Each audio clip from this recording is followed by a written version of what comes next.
Hi friends, ഇന്ന് നമുക്ക് നല്ല ടേസ്റ്റി ആയിട്ടും അതുപോലെ പെർഫെക്റ്റ് ആയിട്ടുള്ള ഒരു ബീഫ് ബിരിയാണി എങ്ങനെയാണ് തയ്യാറാക്കിയെടുക്കണമെന്ന് നോക്കാം. നല്ല മണവും രുചിയും ഒക്കെയുള്ള ഒരു സ്പെഷ്യൽ ബീഫ് ബിരിയാണിയാണിത്. അപ്പോൾ വീഡിയോയിലോട്ട് പോകുന്നതിന് മുമ്പ് നിങ്ങൾ ഈ ചാനൽ ഇതുവരെ സബ്സ്ക്രൈബ് ചെയ്യാതെയാണ് കാണുന്നതെങ്കിൽ ആ സൈഡിൽ കാണുന്ന റെഡ് കളർ സബ്സ്ക്രൈബ് ബട്ടൺ ഒന്ന് ക്ലിക്ക് ചെയ്തേക്കണേ. അതിൻ്റെ കൂടെ വരുന്ന ആ ബെൽ ബട്ടണിൽ ഓൾ എന്നുള്ള ഓപ്ഷൻ സെലക്ട് ചെയ്താൽ ഞാനിടുന്ന വീഡിയോസിൻ്റെ നോട്ടിഫിക്കേഷനൊക്കെ നിങ്ങൾക്ക് അപ്പോൾ തന്നെ ലഭിക്കുന്നതായിരിക്കും. ബിരിയാണി തയ്യാറാക്കാനായിട്ട് ഞാനിപ്പോൾ 1 കിലോ ബീഫ് എടുത്തിട്ടുണ്ട്. അതൊരുവിധം വലിയ കഷ്ണങ്ങളാക്കിയിട്ട് നുറുക്കി വെച്ചിരിക്കുന്നതാണ്. ഇതിലേക്ക് നമുക്ക് ആദ്യം തന്നെ ആവശ്യത്തിന് ഉപ്പ് ചേർത്ത് കൊടുക്കാം. ഇനി ഇതിലേക്ക് നമുക്ക് മസാലകൾ ചേർത്ത് കൊടുക്കാം. അതിനായിട്ട് 1/2 ടീസ്പൂൺ മഞ്ഞൾപ്പൊടി എടുത്തിട്ടുണ്ട്, 1 ടേബിൾ സ്പൂൺ നിറച്ചിട്ട് കാശ്മീരി ചില്ലിപ്പൊടി എടുത്തിട്ടുണ്ട്, ഒരു 1/2 ടീസ്പൂൺ ഗരം മസാല, അതുപോലെ തന്നെ 1/2 ടീസ്പൂൺ പെരിഞ്ജീരകം പൊടിച്ചത്, പിന്നെ 1/2 ടീസ്പൂൺ കുരുമുളകും കൂടി ഇട്ട് കൊടുത്തിട്ടുണ്ട്. പിന്നെ ഇതിലേക്ക് 1 ടീസ്പൂൺ ബീഫ് മസാല ചേർത്ത് കൊടുക്കുന്നുണ്ട്. അതിൻ്റെ കൂടെ തന്നെ കുറച്ച് വെളിച്ചെണ്ണയും കൂടി ഒഴിച്ചു കൊടുക്കാം. പിന്നെ നമുക്കിതിലേക്ക് 1 ടീസ്പൂൺ ഇഞ്ചി വെളുത്തുള്ളിയുടെ പേസ്റ്റ് ചേർത്ത് കൊടുക്കുന്നുണ്ട്. ബാക്കി നമ്മൾ മസാല തയ്യാറാക്കുമ്പോൾ ചേർത്ത് കൊടുക്കും. പിന്നെ കുറച്ച് കറിവേപ്പിലയും കൂടി ചേർത്തിട്ട് ഇത് നന്നായിട്ട് കൈകൊണ്ട് തിരുമ്മി മിക്സ് ചെയ്ത് വെക്കാം. നന്നായിട്ട് മിക്സ് ചെയ്ത് കൊടുത്തിട്ട് നമുക്കിത് അരമണിക്കൂറെങ്കിലും മാറ്റി വെക്കണം മസാലയൊക്കെ പിടിക്കാനായിട്ട്. അതിനുശേഷം കുക്കറിൽ ഇട്ടിട്ട് ഒരു 70% നമുക്കിത് വേവിച്ചെടുക്കാം. ബാക്കി നമ്മൾ മസാല തയ്യാറാക്കിയിട്ട് വീണ്ടും വേവിച്ചെടുക്കുന്നുണ്ട്. അപ്പോൾ ഫുള്ളായിട്ട് വേവിച്ചെടുക്കണ്ട, ഒരു 70% വേവിച്ചെടുത്താൽ മതി. ഇനി അടുത്ത സ്റ്റെപ്പ് നമുക്ക് ഈ റൈസ് ഒന്ന് വേവിച്ചെടുക്കാനായിട്ട് ഒരു പാനിലേക്ക് 2 ടീസ്പൂൺ നെയ്യ് ഒഴിച്ചു കൊടുത്തിട്ടുണ്ട്. ഇതിലേക്ക് നമുക്ക് 2 സർവ്വസുഗന്ധിയുടെ ഇല ചേർത്ത് കൊടുക്കാം. അതിൻ്റെ കൂടെ തന്നെ ഹോൾ സ്പൈസസും ചേർത്ത് കൊടുക്കാം. പട്ട, ഗ്രാമ്പു, ഏലക്കായി, പെരിഞ്ജീരകം ഇവ ചേർത്ത് കൊടുത്തിട്ടുണ്ട്. ഇനി നമുക്കിത് നന്നായിട്ടൊന്ന് മൂപ്പിച്ചെടുക്കാം. ഈ സ്പൈസസ് ഒക്കെ നന്നായിട്ടൊന്ന് മൂത്ത് വരുമ്പോൾ ഞാൻ ഇതിലേക്ക് 2 കപ്പ് ബിരിയാണി റൈസ് അരമണിക്കൂർ വെള്ളത്തിലിട്ട് കുതിർത്തിയ ശേഷം വെള്ളം ഊറ്റിയെടുത്തിരിക്കുന്നതാണ്. അത് ഇതിലേക്ക് ചേർത്ത് കൊടുക്കാം. ഇന്ത്യ ഗേറ്റിൻ്റെ ബസ്മതി റൈസാണ് ഞാനിപ്പോൾ ഇതിനായിട്ട് എടുത്തിരിക്കുന്നത്. ഇനി ഇത് നന്നായിട്ടൊന്ന് മിക്സ് ചെയ്ത് കൊടുക്കാം. ഏകദേശം 5 മിനിറ്റോളം നമുക്ക് ഈ അരി ഒന്ന് ഫ്രൈ ചെയ്തെടുക്കണം. ഇങ്ങനെ ചെയ്യുന്നുണ്ടെങ്കിൽ ഈ റൈസ് വെന്ത് വരുമ്പോൾ കട്ട പിടിക്കാതെ വേർതിരിഞ്ഞ് നല്ല പെർഫെക്റ്റ് ആയിട്ടുള്ള റൈസായിട്ട് കിട്ടും. പിന്നെ ഇതുപോലത്തെ ബിരിയാണി നിങ്ങൾക്ക് തയ്യാറാക്കി എടുക്കണമെന്നുണ്ടെങ്കിൽ ഞാൻ യൂസ് ചെയ്ത പോലെ തന്നെ ഇന്ത്യ ഗേറ്റോ അല്ലെങ്കിൽ അലിബാബയുടെ റൈസ് യൂസ് ചെയ്യാനായിട്ട് കുറച്ചും കൂടി ബെറ്റർ. നല്ല ക്വാളിറ്റി ഉള്ള റൈസാണിത്. ഇപ്പോൾ ഇത് നന്നായിട്ട് മൂത്ത് വന്നിട്ടുണ്ട്. ഇനി ഇതിലേക്ക് നമുക്ക് 4 കപ്പ് വെള്ളം തിളപ്പിച്ചത് ചേർത്ത് കൊടുക്കാം. 2 കപ്പ് അരിക്ക് 4 കപ്പ് വെള്ളമാണ് ഞാൻ ചേർത്ത് കൊടുക്കുന്നത്. ഈ ഒരു ബ്രാൻഡ് അരിക്ക് എന്തായാലും 2 കപ്പ് വെള്ളം വേണം. അപ്പോൾ അതുകൊണ്ട് അലിബാബയോ അല്ലെങ്കിൽ ഇന്ത്യ ഗേറ്റോ ആണ് നിങ്ങൾ യൂസ് ചെയ്യുന്നുണ്ടെങ്കിൽ ഈ ഒരു അളവിൽ തന്നെ എടുത്താൽ മതി. വെള്ളം ചേർത്തിട്ട് നന്നായിട്ടൊന്ന് തിളച്ച് വരുമ്പോൾ നമുക്കിതിലേക്ക് അരമുറി നാരങ്ങയുടെ നീര് പിഴിഞ്ഞൊഴിക്കാം. അതിൻ്റെ കൂടെ തന്നെ ആവശ്യത്തിന് ഉപ്പും കൂടി ചേർത്തിട്ട് നന്നായിട്ടൊന്ന് മിക്സ് ചെയ്ത് കൊടുക്കാം. അതിനുശേഷം നമുക്കിത് അടച്ച് വെച്ചിട്ട് ഒരു 10 മിനിറ്റോളം വേവിച്ചെടുക്കാം. ഈ നാരങ്ങനീര് നമ്മൾ റൈസിലേക്ക് ചേർക്കുമ്പോൾ റൈസ് കുറച്ചും കൂടി നല്ല വൈറ്റ് കളറിൽ കിട്ടും വെന്ത് വരുമ്പോൾ. അതുപോലെ തന്നെ ഈ അരി നമ്മൾ നെയ്യൊക്കെ ഇട്ടിട്ടാണ് വേവിച്ചെടുക്കുന്നത്. അപ്പോൾ കുറച്ചൊരു മട്ടിപ്പ് ഉണ്ടാവും നമ്മൾ ബിരിയാണി കഴിക്കുമ്പോൾ. ആ ഒരു മട്ടിപ്പ് മാറാൻ വേണ്ടിയിട്ടാണ് നമ്മൾ നാരങ്ങനീര് ചേർത്ത് കൊടുക്കുന്നത്. ഇപ്പോൾ വെള്ളം നന്നായിട്ട് തിളച്ച് വന്നിട്ടുണ്ട്. ഇനി നമുക്കിത് ലോ ഫ്ലെയിമിൽ ഇട്ടിട്ട് അടച്ച് വെക്കാം. അതിനുശേഷം ഇതിൻ്റെ വെള്ളമൊക്കെ വറ്റി വരുന്നത് വരെ വേവിച്ചെടുക്കാം. ഏകദേശം ഒരു 10 മിനിറ്റിനുള്ളിൽ തന്നെ ഇത് വെന്ത് വരും. കാരണം നമ്മൾ അരി കുതിർത്തിയിട്ടാണ് യൂസ് ചെയ്യുന്നത്, അതുകൊണ്ട് തന്നെ പെട്ടെന്ന് തന്നെ വെന്ത് വരും. ഇപ്പോൾ ഒരു 10 മിനിറ്റ് കഴിഞ്ഞിട്ടുണ്ട്. നമ്മൾ അരിയിലേക്ക് ചേർത്ത വെള്ളമൊക്കെ വറ്റിയിട്ട് അരി നല്ല പെർഫെക്റ്റ് ആയിട്ട് ഒന്നിനൊന്ന് വേർതിരിഞ്ഞ് നന്നായിട്ട് വെന്ത് വന്നിട്ടുണ്ട്. ഇനി ഇത് നമുക്ക് ചൂടാറാനായിട്ടൊന്ന് മാറ്റി വയ്ക്കാം. നമ്മൾ ഉണ്ടാക്കുന്ന ബിരിയാണിക്ക് ടേസ്റ്റ് കൂടണമെന്നുണ്ടെങ്കിൽ റൈസ് ഇതുപോലെ വറ്റിച്ചെടുക്കണേട്ട് ഏറ്റവും നല്ലത്. അല്ലാന്നുണ്ടെങ്കിൽ ഊറ്റിയെടുക്കുമ്പോൾ ഈ റൈസിന് ഇത്ര ടേസ്റ്റ് ഉണ്ടാവില്ല. ഇപ്പം നല്ല ടേസ്റ്റി ആയിട്ടുള്ള ബിരിയാണി റൈസ് തയ്യാറായിട്ടുണ്ട്. ഇനി അടുത്തത് നമുക്ക് മസാല തയ്യാറാക്കാം. ആദ്യം തന്നെ നമുക്ക് ഈ ബിരിയാണിയിലേക്ക് ഗാർണിഷിങ്ങിന് ചേർക്കാനുള്ള കശുവണ്ടിയും സവാളയൊക്കെ ഒന്ന് വറുത്തെടുക്കണം. എന്നിട്ട് അതിൽ ബാക്കി വരുന്ന ഓയിൽ വെച്ചിട്ട് വേണം നമുക്ക് മസാല തയ്യാറാക്കി എടുക്കാനായിട്ട്. അതിനായിട്ട് ഞാനിപ്പോൾ സൺഫ്ലവർ ഓയിലും നെയ്യും കൂടി മിക്സ് ആക്കിയിട്ടാണ് യൂസ് ചെയ്യുന്നത്. ആദ്യം തന്നെ ഒരു പാനിലേക്ക് കുറച്ച് സൺഫ്ലവർ ഓയിൽ ഒഴിച്ചിട്ടുണ്ട്. അതിലേക്ക് 2 ടീസ്പൂൺ നെയ്യ് ചേർത്ത് കൊടുക്കുന്നുണ്ട്. ഇനി ഇത് നന്നായിട്ടൊന്ന് ചൂടായി വരുമ്പോൾ നമുക്കിതിലേക്ക് കശുവണ്ടിയും അതുപോലെ തന്നെ സവാളയൊക്കെ ഇട്ടിട്ടൊന്ന് ബ്രൗൺ കളറിൽ വറുത്ത് കോരിയെടുക്കാം. എൻ്റെ കയ്യിൽ കിസ്മിസ് ഉണ്ടായിരുന്നില്ല, അതുകൊണ്ട് കശുവണ്ടി മാത്രം ഇട്ടിട്ടാണ് വറുത്ത് കോരിയെടുക്കുന്നത്. ഇനി ഇതിലേക്ക് നമുക്ക് 3 മീഡിയം സൈസ് സവാള ചെറുതാക്കി അരിഞ്ഞത് ചേർത്ത് കൊടുക്കാം. അതും നല്ല ബ്രൗൺ കളർ ആവുന്നത് വരെ വറുത്ത് കോരിയെടുക്കാം.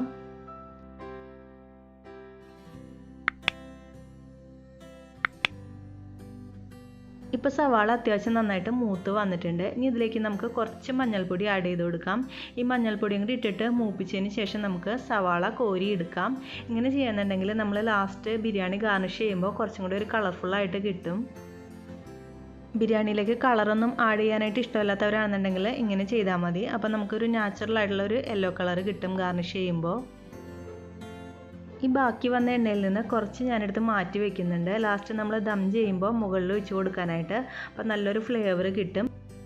ബാക്കിയുള്ള എണ്ണയിലേക്ക് ഞാൻ 2-3 ചെറിയ സർവ്വസുഗന്ധിയുടെ ഇല ചേർത്ത് കൊടുക്കുന്നുണ്ട്. അതിൻ്റെ കൂടെ തന്നെ ഒരു 4 സവാള അരിഞ്ഞതും 3-4 പച്ചമുളക് അരിഞ്ഞതും കൂടി ചേർത്ത് കൊടുക്കുന്നുണ്ട്.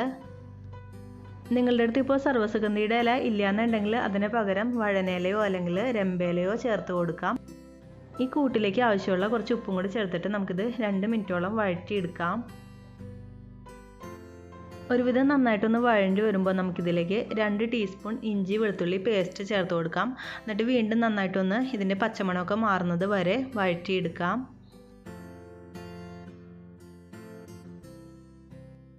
ഇപ്പോൾ ഇതെല്ലാം നല്ല ബ്രൗൺ കളറിൽ വഴണ്ടി വന്നിട്ടുണ്ട്. ഇനി ഇതിലേക്ക് നമുക്ക് മസാലകൾ ചേർത്ത് കൊടുക്കാം. നമ്മൾ ബീഫ് വേവിച്ചെടുത്തപ്പോൾ കുറച്ച് മസാലയെ ആഡ് ചെയ്തിട്ടുണ്ടായുള്ളൂ. അപ്പോൾ ബാക്കി മസാല നമുക്കിതിലേക്ക് ആഡ് ചെയ്ത് കൊടുക്കാം.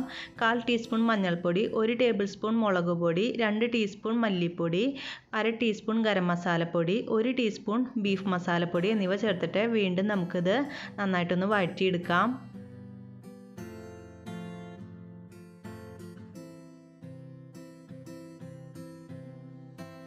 ഇപ്പോൾ മസാലയൊക്കെ നന്നായിട്ട് മൂത്ത് വന്നിട്ടുണ്ട്. ഇനി ഇതിലേക്ക് ഞാൻ 2 തക്കാളി അരിഞ്ഞത് ചേർത്ത് കൊടുക്കുന്നുണ്ട്. ഈ തക്കാളിയും കൂടി നന്നായിട്ട് വഴണ്ടി വരുന്നത് വരെ നമുക്കിത് വീണ്ടും ഇളക്കി കൊടുക്കാം. ഇപ്പോൾ തക്കാളി നന്നായിട്ട് വഴണ്ടി വന്നിട്ടുണ്ട്. ഇനി ഇതിലേക്ക് നമുക്ക് കുറച്ച് മല്ലിയിലയും പുതിനയിലയും കൂടി ചേർത്ത് കൊടുക്കാം. എനിക്ക് പുതിനയിലയുടെ ഫ്ലേവർ അധികം ഇഷ്ടമില്ലാത്തതുകൊണ്ട് ഞാൻ കുറച്ച് ആഡ് ചെയ്യുന്നുള്ളൂ. ഇനി ഇത് നമുക്ക് വേവിച്ച് വെച്ചിരിക്കുന്ന ബീഫിലേക്ക് ചേർത്ത് കൊടുക്കാം. നന്നായിട്ടൊന്ന് മിക്സ് ചെയ്ത് കൊടുത്തിട്ട് നമ്മളിത് വീണ്ടും ഒരു വിസിലും കൂടി കേൾപ്പിച്ചെടുക്കുന്നുണ്ട്. 70% നമ്മൾ വേവിച്ചെടുത്തിട്ടുണ്ടായുള്ളൂ. ഈ മസാലയും കൂടി ചേർത്തിട്ട് ഒരു വിസിലും കൂടി നമുക്ക് അടുപ്പിച്ചെടുക്കാം. ഇപ്പോൾ ഒരു വിസിൽ കേട്ടിട്ട് നന്നായിട്ട് ചൂടാറി വന്നിട്ടുണ്ട്. നമ്മുടെ ബീഫ് മസാല തയ്യാറായിട്ടുണ്ട്.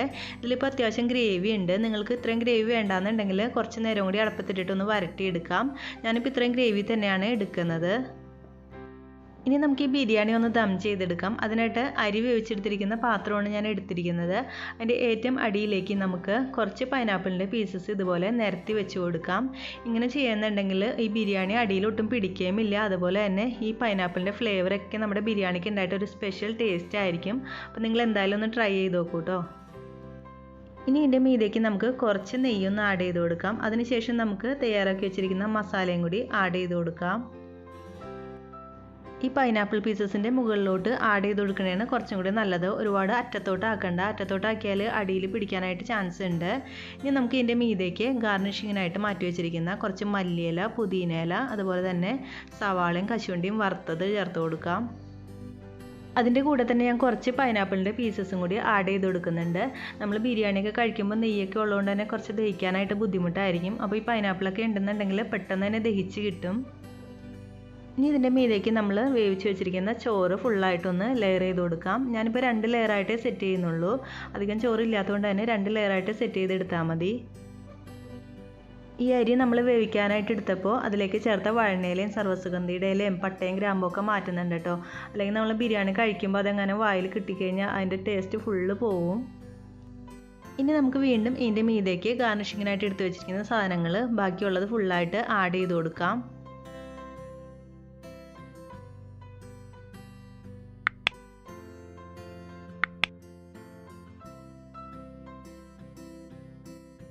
ഇത് നമ്മൾ സവാളയൊക്കെ വറുത്തപ്പോൾ എടുത്തു വെച്ചിരിക്കുന്ന ആ ഒരു ഓയിലാണ്. അത് നമുക്ക് ഇതിൻ്റെ മീതേക്ക് ഒന്ന് സ്പ്രെഡ് ചെയ്ത് കൊടുക്കാം. അല്ലെങ്കിൽ നെയ്യ് ആഡ് ചെയ്ത് കൊടുത്താലും മതി. ഇനി നമുക്ക് ഇതിൻ്റെ മീതേക്ക് കുറച്ച് ഗരം മസാലപ്പൊടി ഒന്ന് തൂവി കൊടുക്കാം. വീട്ടിൽ തന്നെ പൊടിച്ചെടുത്ത ഗരം മസാലപ്പൊടിയാണ്. അപ്പോൾ കുറച്ചും കൂടി നല്ലൊരു മണം കിട്ടും. ഇനി നമുക്ക് കുറച്ച് കളർഫുൾ ആവാനായിട്ട് ഞാനിപ്പോൾ യെല്ലോ കളർ എടുത്തിട്ട് അതിലേക്ക് കുറച്ച് റോസ് വാട്ടറും കൂടി ആഡ് ചെയ്തതാണ്. അതൊന്ന് വിതറി കൊടുക്കാം ഇതുപോലെ. നിങ്ങളുടെ കയ്യിൽ കുങ്കുമപ്പൂവ് ഉണ്ടെന്നുണ്ടെങ്കിൽ പാലിൽ ചേർത്തിട്ട് ആഡ് ചെയ്ത് കൊടുത്താൽ മതി. അല്ലാന്നുണ്ടെങ്കിൽ കുറച്ച് നാരങ്ങ നീരും മഞ്ഞൾപ്പൊടിയും കൂടി മിക്സ് ചെയ്തിട്ടായാലും ഇതുപോലെ ആഡ് ചെയ്ത് കൊടുക്കാം. എല്ലാ സാധനങ്ങളും ആഡ് ചെയ്ത് കൊടുത്തിട്ടുണ്ട്. ഇനി നമുക്കിത് അടച്ച് വെച്ചിട്ടൊന്ന് ദം ചെയ്തെടുക്കാം. ഏകദേശം ഒരു 10 മിനിറ്റോളം നമുക്കിത് ദം ചെയ്തെടുക്കാം. ഞാനൊരു ദോശച്ചട്ടിയുടെ മീതേക്ക് വെച്ചിട്ടാണ് ദം ചെയ്തെടുക്കുന്നത്. അപ്പോൾ ഒട്ടും തന്നെ അടി പിടിക്കാതെ നല്ല പെർഫെക്റ്റ് ആയിട്ട് നമുക്ക് ദം ചെയ്തെടുക്കാനായിട്ട് പറ്റും. ഈ ഒരു എയർ ഹോൾ ഞാനൊരു പുതിനയിലയുടെ തണ്ട് വെച്ചിട്ടൊന്ന് അടച്ചു കൊടുക്കുന്നുണ്ട്. അപ്പോൾ ഒട്ടും തന്നെ ആവി പുറത്തോട്ട് പോവാതെ പെട്ടെന്ന് തന്നെ ദമ്മായിട്ട് കിട്ടും. നമ്മൾ ഈ ബിരിയാണി ദം ചെയ്യുമ്പോൾ മെയിനായിട്ട് ശ്രദ്ധിക്കേണ്ടത് ഗ്യാസിൻ്റെ മീതേക്ക് നേരെ തന്നെ കൊണ്ടുവന്ന് വെക്കരുത്. അങ്ങനെ വെക്കുന്നുണ്ടെങ്കിൽ പെട്ടെന്ന് തന്നെ അടി പിടിച്ചിട്ട് കരിഞ്ഞ മണമൊക്കെ വരും. അപ്പോൾ ഒരു പഴയ ദോശച്ചട്ടിയോ അല്ലെങ്കിൽ ഒരു പാൻ്റെ മീതേക്ക് വെച്ചിട്ട് അതിൽ നിന്ന് തന്നെ കുറച്ച് നേരം ചൂട് കൂട്ടിയിടുക. അതിനുശേഷം ലോ ഫ്ലെയിമിൽ ഇട്ടിട്ട് ഒരു 10 മിനിറ്റ് ദം ചെയ്തെടുത്താൽ മതി. നമ്മുടെ ബീഫ് ബിരിയാണി ഇപ്പോൾ നല്ല ദമ്മായിട്ട് വന്നിട്ടുണ്ട്. കണ്ട ചോറൊക്കെ ഒന്നിനോടൊന്ന് തൊടാതെ നല്ല പെർഫെക്റ്റ് ആയിട്ട് കിട്ടിയിട്ടുണ്ട്. ഞാനിതിപ്പോൾ വിളമ്പുന്ന ഒരു പ്ലേറ്റിലേക്ക് മാറ്റുന്നുണ്ട്. അടിയിൽ നിന്ന് ആദ്യം മസാല എടുത്തിട്ട് വെച്ചിട്ട് വേണം മീതേക്ക് നമുക്ക് ചോറ് വിതറി ഇടാനായിട്ട്. ഇപ്പോൾ നമ്മുടെ നല്ല പെർഫെക്റ്റ് ആയിട്ടുള്ള നല്ല മണവും രുചിയൊക്കെ ഉള്ള നമ്മുടെ അടിപൊളി ബിരിയാണി തയ്യാറായിട്ടുണ്ട്. അപ്പോൾ ഈസ്റ്ററൊക്കെ വന്നാൽ നിങ്ങൾ എന്തായാലും ഈ ഒരു ബീഫ് ബിരിയാണി ഒന്ന് തയ്യാറാക്കി നോക്കണം കേട്ടോ. എന്നിട്ട് നിങ്ങളുടെ അഭിപ്രായങ്ങൾ എന്നെ അറിയിക്കാനായിട്ട് മറക്കരുത്. അപ്പം ഞാൻ സാധാരണ ബിരിയാണി ഉണ്ടാക്കുന്നത് ഇങ്ങനെയാണ്. അപ്പോൾ നിങ്ങൾക്ക് ബീഫ് ഇഷ്ടമല്ല എന്നുണ്ടെങ്കിൽ അതിന് പകരം ചിക്കൻ വെച്ചിട്ട് ഇതുപോലെ തന്നെ തയ്യാറാക്കിയെടുക്കാം. നിങ്ങൾക്ക് ഈ വീഡിയോ ഇഷ്ടമായാൽ ലൈക്ക് ചെയ്യാനും കമൻറ്റ് ചെയ്യാനും ഫ്രണ്ട്സിനായിട്ട് ഷെയർ ചെയ്യാനായിട്ടും മറക്കല്ലേ. താങ്ക്